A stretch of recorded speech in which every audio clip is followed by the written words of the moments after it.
This episode of Tales from the Lot is sponsored by ShakedownT-shirts.com with unique lot-style T-shirts, license plate frames, coffee mugs, and all sorts of things for Grateful Dead, Fish, Zappa, Panic, and more.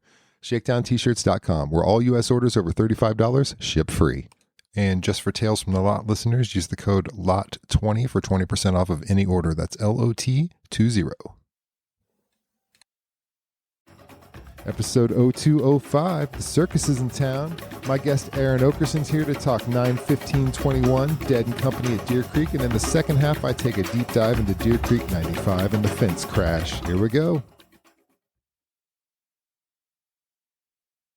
Hi, welcome to Tales from the Lot. This is Will. My guest today is Aaron Okerson. We're here to talk about 9/15/21, the Dead and Company show at Deer Creek. We're changing it up a little today. How's it going, Aaron? Good. How are you? Awesome, fantastic, and great. So glad you're here. So you your first show was Dead and Company, is that right? Yes.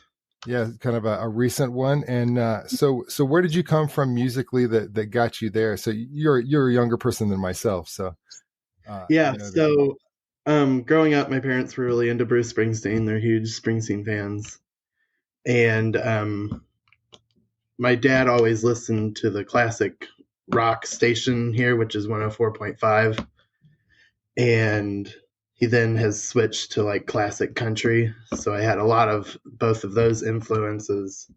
Right. And so I started when I was in school. I would use Pandora and I would listen to like 60s, 70s, and 80s radio stations and kind of learned a lot through there.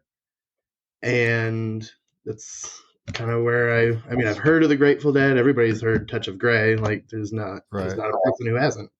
Yeah, and if you listen to classic rock, Truckin's going to pop up sometimes. I think it did, yeah, because it sounds. The first time I heard it, it sounded really familiar. Yeah. So did you have some friends that said you need to come see this thing, or how? Yeah. So where I work currently, one of my coworkers is like really into the Dead. She moved from California to here. And we became really good friends. And one day I was like, you know what? Just give me some of these songs. I'll listen to them. I listened to them, was not into it. Not a thing for me. And I asked my dad about it, and he was like, I think it's just like one really long song, right? I mean, and I said, yeah, it seems like it. So, and then I kind of went through some hard times in June, and I was kind of just looking for something to do. And she was going to go to this Dead & Co. show it's called Ruoff now, with a bunch of her friends. And I was like, oh, sure, I'll go. And I found a free ticket and found, like, with my other coworker, who's a big fish head, and she was going to go. And we ended up going together. It was a lot of fun. Nice. You got a free ticket, eh? Oh, yeah, I got miracled. It was fun. Oh yeah, right there in the lot, or no, just like my coworker, my friend Stephanie, who is my coworker who introduced me. She said, "Oh, I know that our other coworker Jill has a bunch of tickets, and she might just miracle you." Nice. So I texted her, and we ended up driving up together, and she got like paid for premier parking, so we parked like really close to the door. Awesome. So you got there, and obviously there's a big party going on when you pull in, right? So yeah, so we worked that day, so I didn't get to go. Oh, that's I didn't get to go to Shakedown yet. Okay. Yeah. So you got there like right around showtime, or? Oh yeah. Yeah. And decent seats, or were you in the lawn? Lawn. I prefer the lawn. I think the pavilion is way overrated. Yeah, most of the time I'm with you. I like to have a little bit of room. The seats are nice, but you're kind of confined to that seat area. Yeah, and it does get hot in there. No doubt. So, all right, I'm looking up the set list here because I got to see what they played that night. So we were a little late getting in, so we missed like 2 songs. I think we came in during Me and My Uncle, which makes me really sad because we missed Feel Like a Stranger and They Love Each Other, which are now 2 of my favorite Dead songs. Yeah, I'm really mad that I missed. Yeah, if I had the world to give, does John Mayer sing that, or does Bobby sing that? Teal sings that. Yeah. Oh, Teal sings that. Oh, See there. Yes, and I think it's really good. Yeah, that's really cool. I'm gonna have to check this out. Yeah, it's a good set, I think.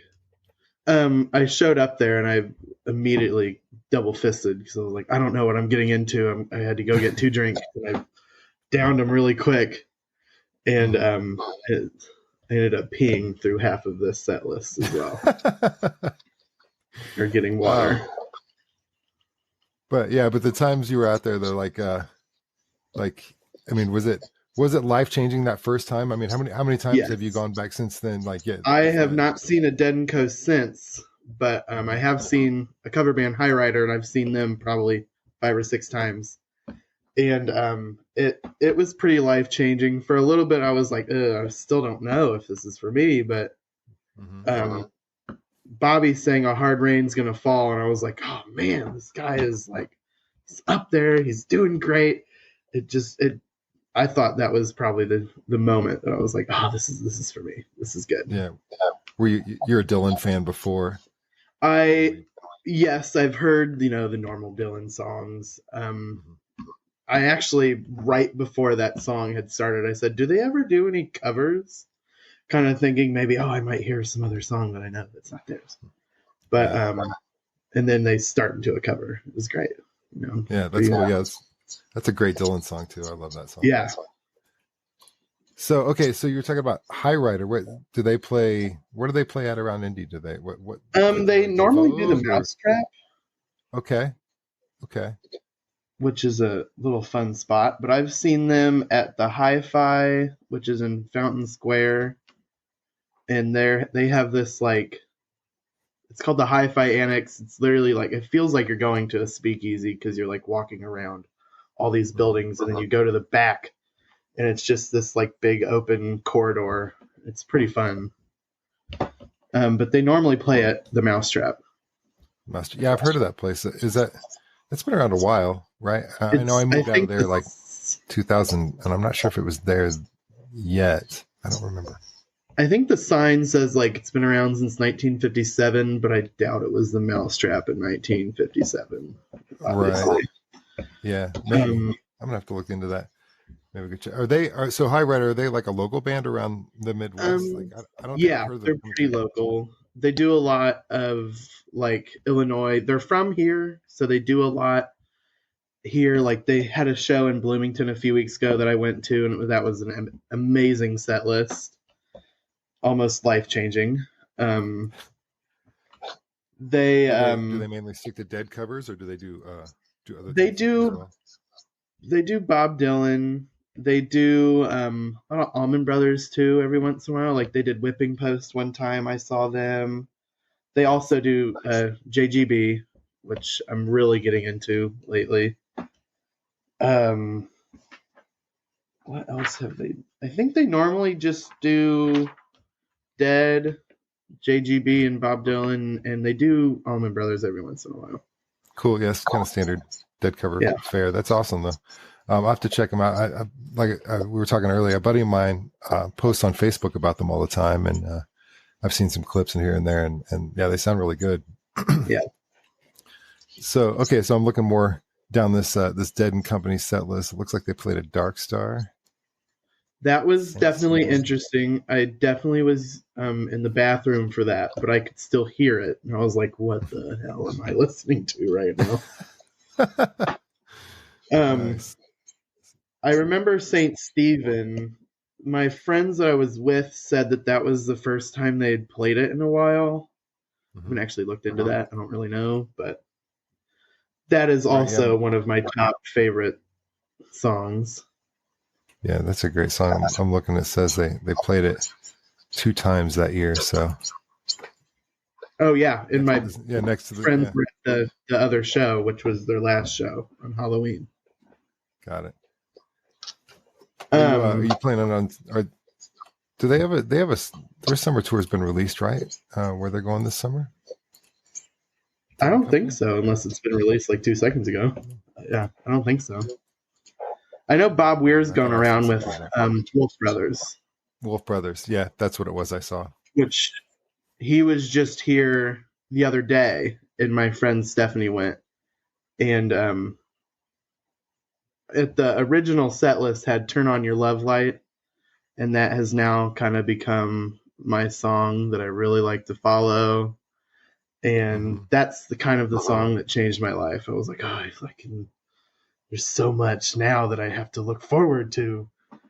And they got love lighted there, and I was like, God, I was gonna go. I was so mad. Yeah, I haven't seen them live, but I saw they were coming through here. I saw a webcast not too long ago during the pandemic or whatever, and Jay Lane is playing drums for him, which is so weird. As a little kid, I was a huge Primus fan, and I always knew Jay from that, and then just see him playing with Bobby all the time is just weird for me. Yeah, pretty going from Primus to worlds, that. right? Yeah, indeed. It's weird to see him so restrained versus when he plays with Les Claypool and just becomes a maniac like Joe Russo or something. Okay, cool. Have you seen any J-Rad shows? Do you like them at all? I have not. They haven't been around. Well, I mean, I don't think they've been around here. Mm-hmm. But I would go. Yeah, it's a good time. I mean, it's definitely a different kind of thing where they interpret the songs and they take it places. It's a different kind of interpretation though. It's unique to I think the standard Grateful Dead cover band. They Cool. do neat things with it. Yeah, check them out if they come through there. Definitely will. One of my life goals now is to see Phil Lesh and Friends, which he has all these shows coming up, but they're nowhere near me, and I don't have the money to go. Yeah, he pretty much just hangs around in Northern California and along the coast, it seems. Maybe Vegas or something like that. I've seen him. Maybe he's played at the Brooklyn Bowl or something every 5 years or something like that. It's not all that often. But, if I were 80, whatever, I probably wouldn't want to travel too far either, No, probably not. No. I think he has a lot coming up in Madison Square Garden. Oh, yeah? Which is... Oh, he's coming out east? Would be cool. Yeah, probably won't go to that. That's a little closer to you. Yeah, I might. Yeah. I need to check that out. I haven't seen Phil and Friends since, I don't know, early 2000s probably, or something like that, maybe 2010 or something. It's been a while. Yeah, and I like O'Teal and all, but wouldn't it be cool if he was the bass player for Dead and Company, Yeah. I don't know. I don't know if it would be any faster. I don't think so. I asked my my Deadhead friends, why is Phil not in Dead and Co? And they think that there was some sort of beef between him and the drummers, which, I mean, there could have been. I don't really know. They've been in the same band for 55 years, so you never know. Right. I understood it was him and Bobby for whatever reason, and it had something to do with music rights and publishing rights and what's getting released and what's not, and they just don't agree and don't like to hang out that much. That's my rumor mill, but it's probably not true. It changes. It changes. Yeah, it does. It's probably more to do with Phil just likes to chill with his family and enjoy the life that he's built for himself over the last 50 years, Yeah, which why wouldn't you? Who knows? Sounds like a good plan to me. Yeah. But John Mayer, he's doing his thing, and it's in O'Teal's.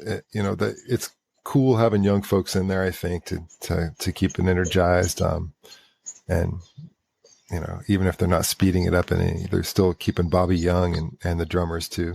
Yeah, I thought it was really cool that there were still original members in the band, because like I said, I'm really into like 70s and 80s rock and roll. So I've seen Heart many times. I've seen Styx many times, Chicago and REO Speedwagon. I've seen them a lot. I actually have tickets to go see Eagles tomorrow. Oh, wow. Yeah, I went through a huge Eagles phase when I first started driving. I got really good at changing CDs in my car at stoplights or while I'm driving. Nice. Yeah, the Eagles are good stuff. You know that's something the Dead never played any Eagles covers, did they? I don't think. I don't remember think so. They should have played like Already Gone or something. That'd be a good Jerry. That would Or have been like good. I think JGB. they would have. Yeah, Those that'd be a shoes good probably would have JGB. been good for them. Yeah. That's too bad JGB didn't cover some Eagles. That'd be a good fit for them. Hear Melvin whipping out some organ on that. That'd be good stuff. I feel like everybody else did that, so they probably thought, oh, we're good. Yeah, it's true.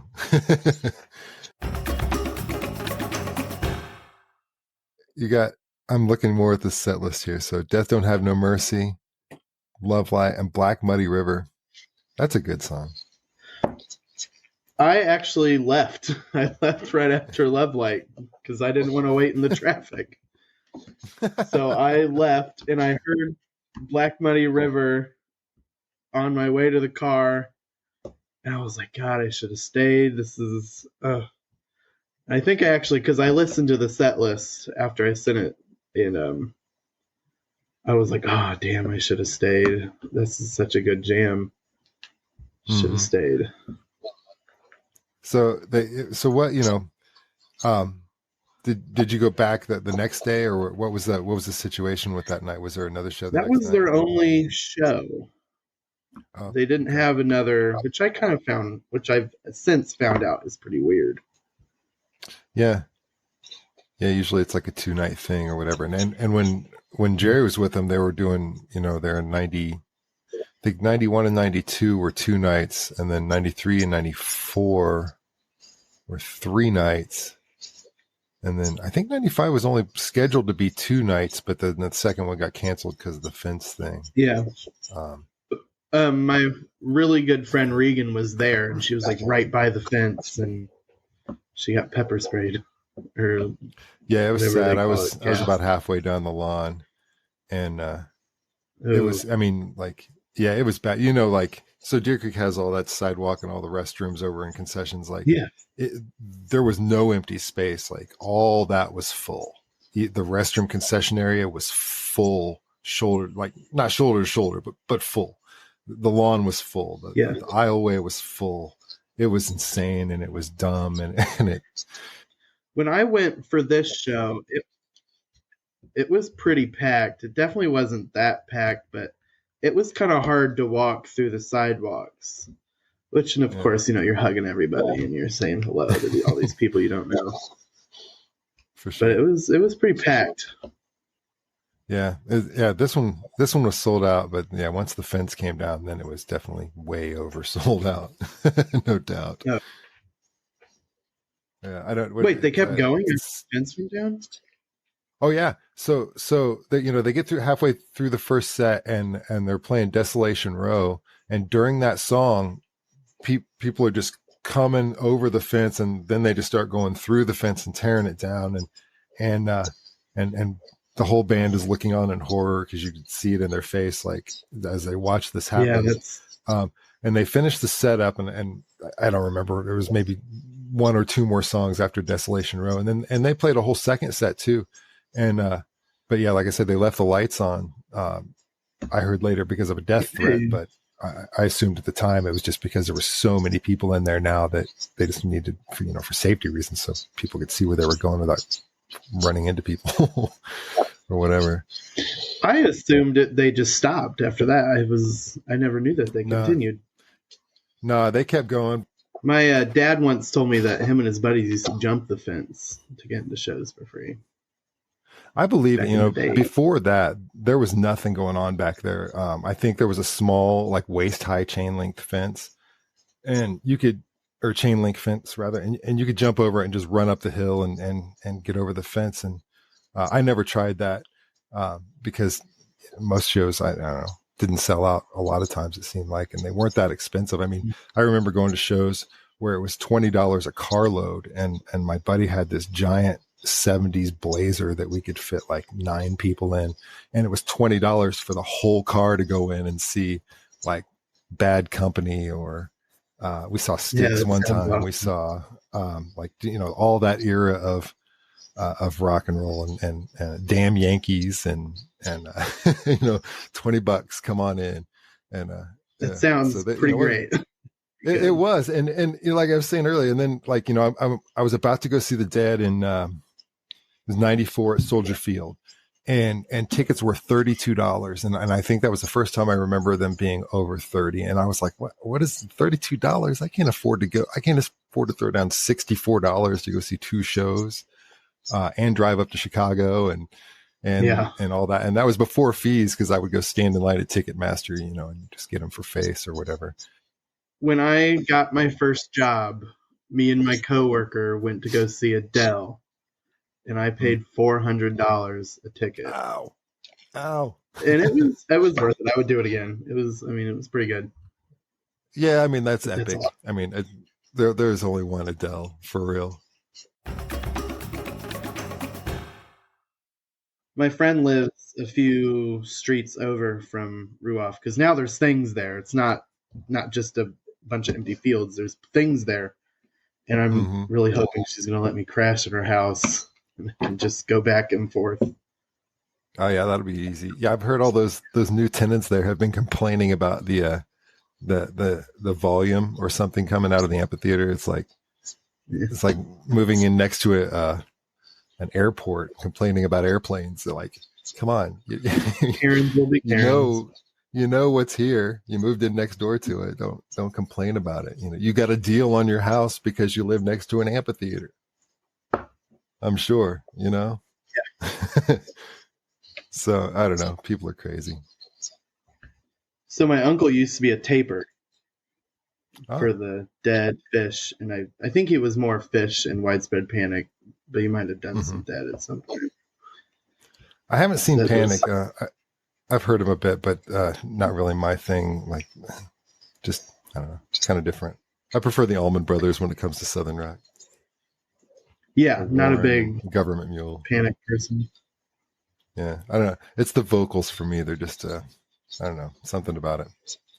Not my taste. Talking Heads is pretty good, though. I know they're not Southern rock at all, but yeah, I'm all about the Talking Heads. Yeah, David Byrne and the Talking Heads for sure. Anything sort of 80s, I'm into that whole thing. Drum machines and synthesizers, and that's what I do in my time. It's good stuff. I really I love all music, and when I came to the Dead, it was like at the time I was real into like hair bands and all that stuff. It was the early 90s, and Nirvana and all that had just come around, and that wasn't really my taste. But my buddy took me to see the Dead in 91, and I was like, wow, this is like a whole culture and society of people who are sort of living outside of what's going on mainstream, or at least escaping it for a little bit while they go do this. And that really appealed to me that everybody was happy, and there wasn't politics involved, and there wasn't any of that. It was just a place to go and have a good time, when having a good time was sort of still allowed. And it is now too, but it was definitely a lot more freewheeling before we had cell phones, for sure. I was leaving, I was like, what are all these dudes walking around with balloons? What is going on? Are they just trying to sing to these kids? And he's like waving them around.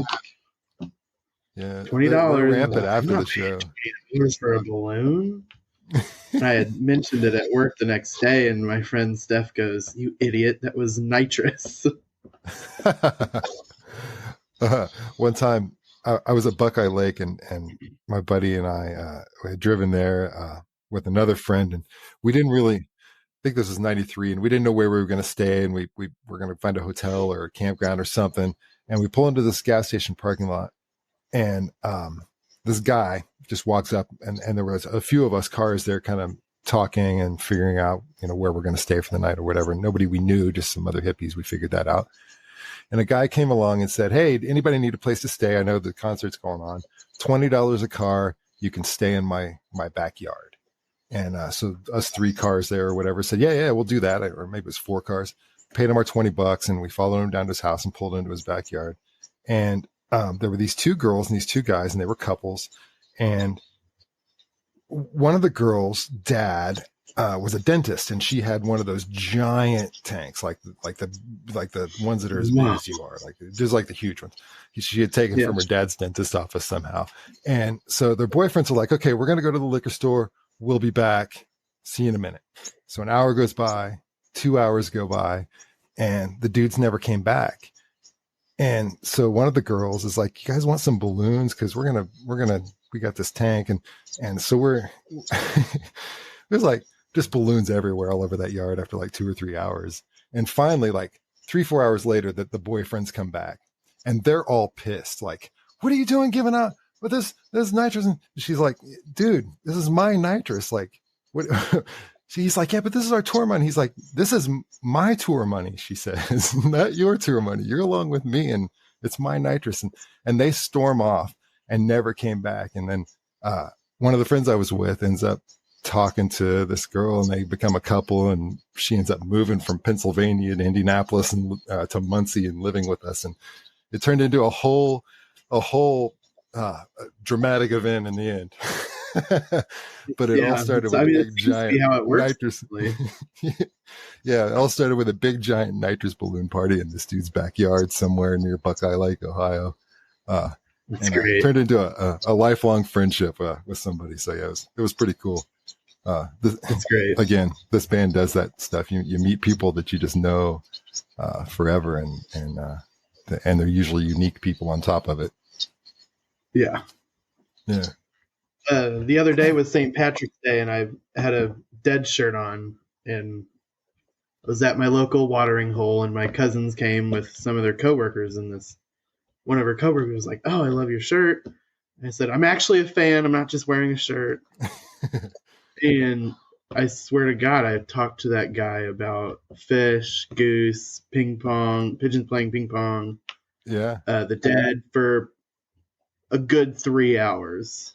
Just on St. Patrick's Day, we're just talking about it. It was a great time, and we decided that we're gonna meet up at all these concerts. Like Goose is coming here, Humphreys McGee is coming here, Billy String's coming, so we're gonna meet up at these places. And I was like, oh, well, we need to get my cousin to go. And he just turns to my cousin and goes, "You're gonna be at these concerts. You're gonna need to get tickets. Just so you know, you'll be buying Aaron a drink." That's awesome. Yeah. That's awesome. Right on. Well, Aaron, thank you so much for being on.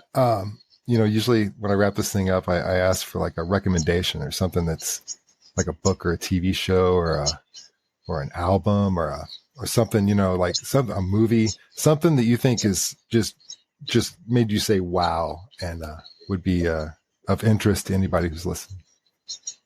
I'm going to go with The Great Gatsby. It's a good book. I don't know if a bunch of people have read it, but it's a good book. It's a good movie. It might be a classic. But I'm pretty sure it is a classic. But it's a classic for a reason, and so there you have it. There's the recommendation. Yeah. Awesome. All right. Well, thank you very much. I appreciate you coming on and talking about, the Dead and Company and Hyryder and everything else. It was a pleasure. No problem. Thank you for having me. All right.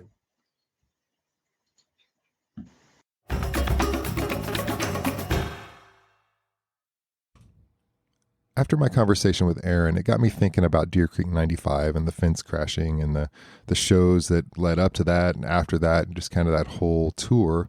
And I wanted to take a closer look at that. Overall, I saw 25 concerts at Deer Creek from 89 through 1998. 9 of those were Grateful Dead shows, including my first Dead show in 91. On July 2nd, 1995, I was standing on that grassy hill debating if I should continue to see the Grateful Dead or take a break for a while and use those funds for other shows or things or whatever. I hadn't seen any shows in 95 yet, but I'd heard some, and the buzz in the community was that the band was not putting on the best performances lately. And as the first set started, it was obvious Jerry had no energy or focus, and for the rest of the band, the spirit seemed to be missing on this night in Indiana. But let's back up. And let's look at some events leading up to Deer Creek 95. And as the 95 East Coast Summer Tour started, or as some call it, the Tour of Doom, it was clear that it was all too much.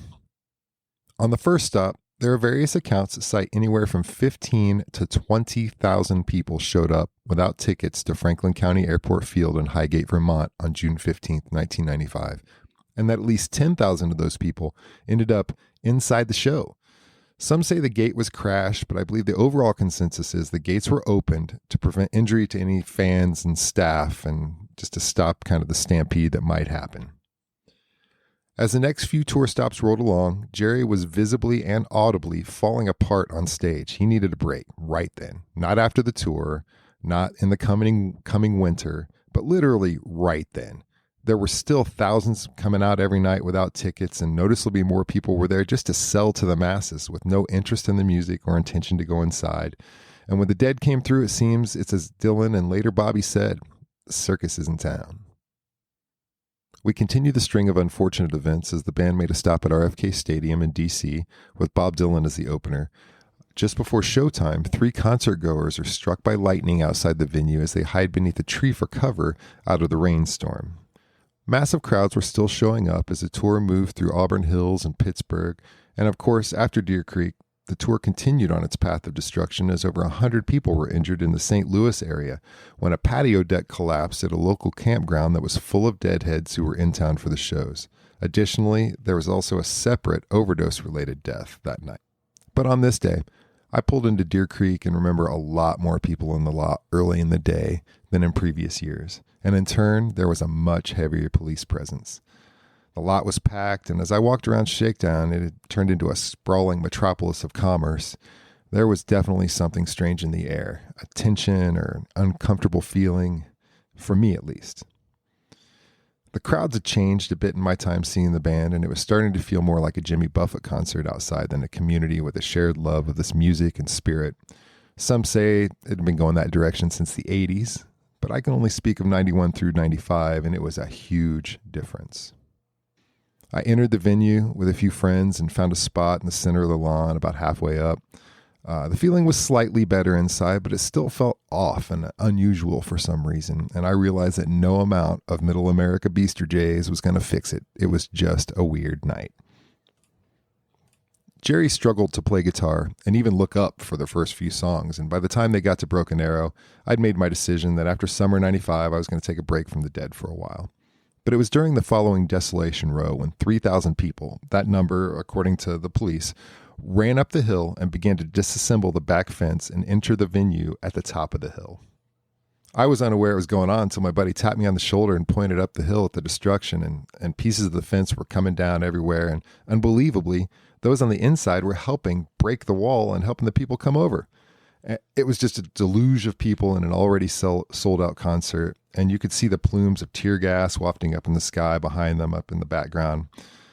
Police did use tear gas and dogs to push the crowd back, and finally they left a bunch of police at the top of the hill for the duration of the show. By this time, every spot inside was full, from the walkway between the pavilion and the lawn to the concessions and restroom area, just everywhere, completely full.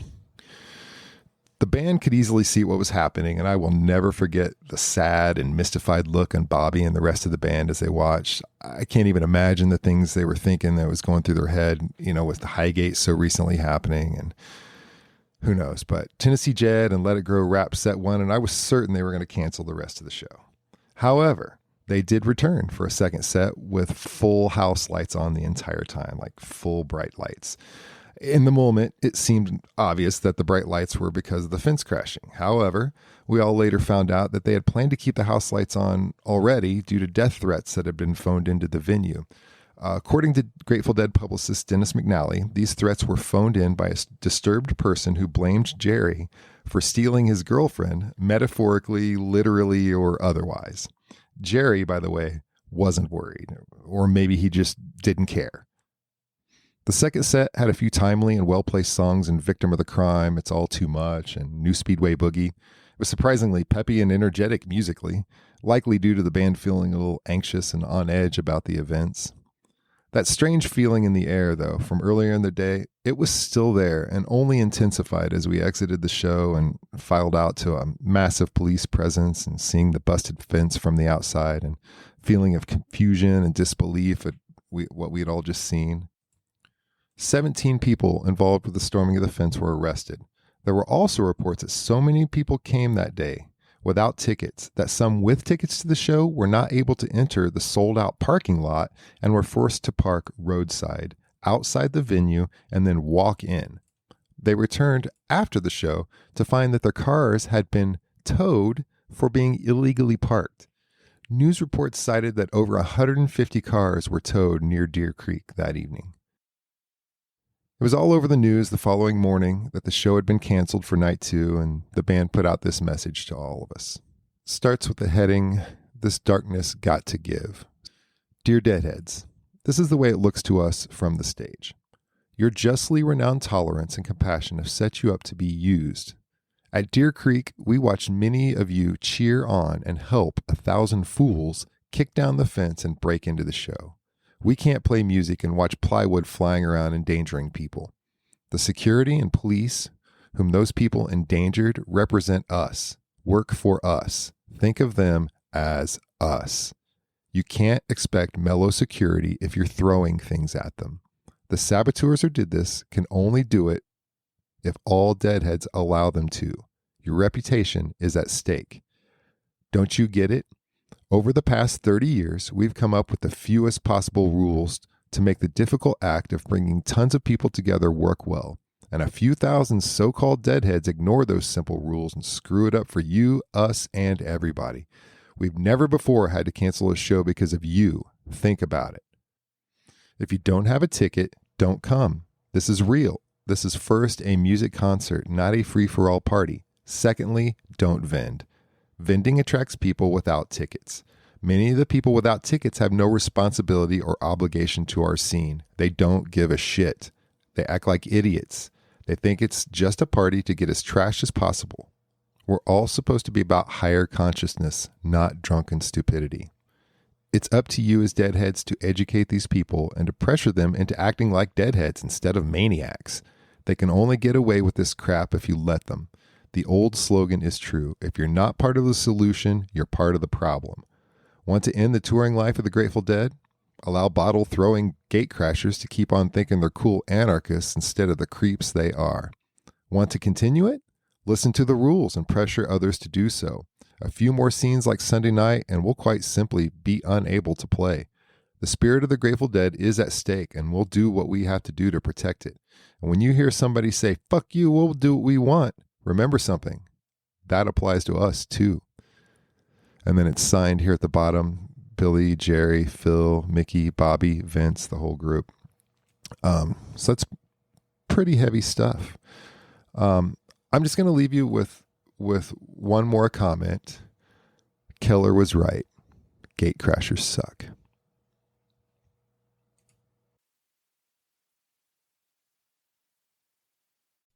Hey now, do you have a great story about a Grateful Dead show you were at? I'd love to hear it and maybe have you on the podcast. Send me an email at will@talesfromthelot.org and let me know what show you would like to talk about and what made it so special to you.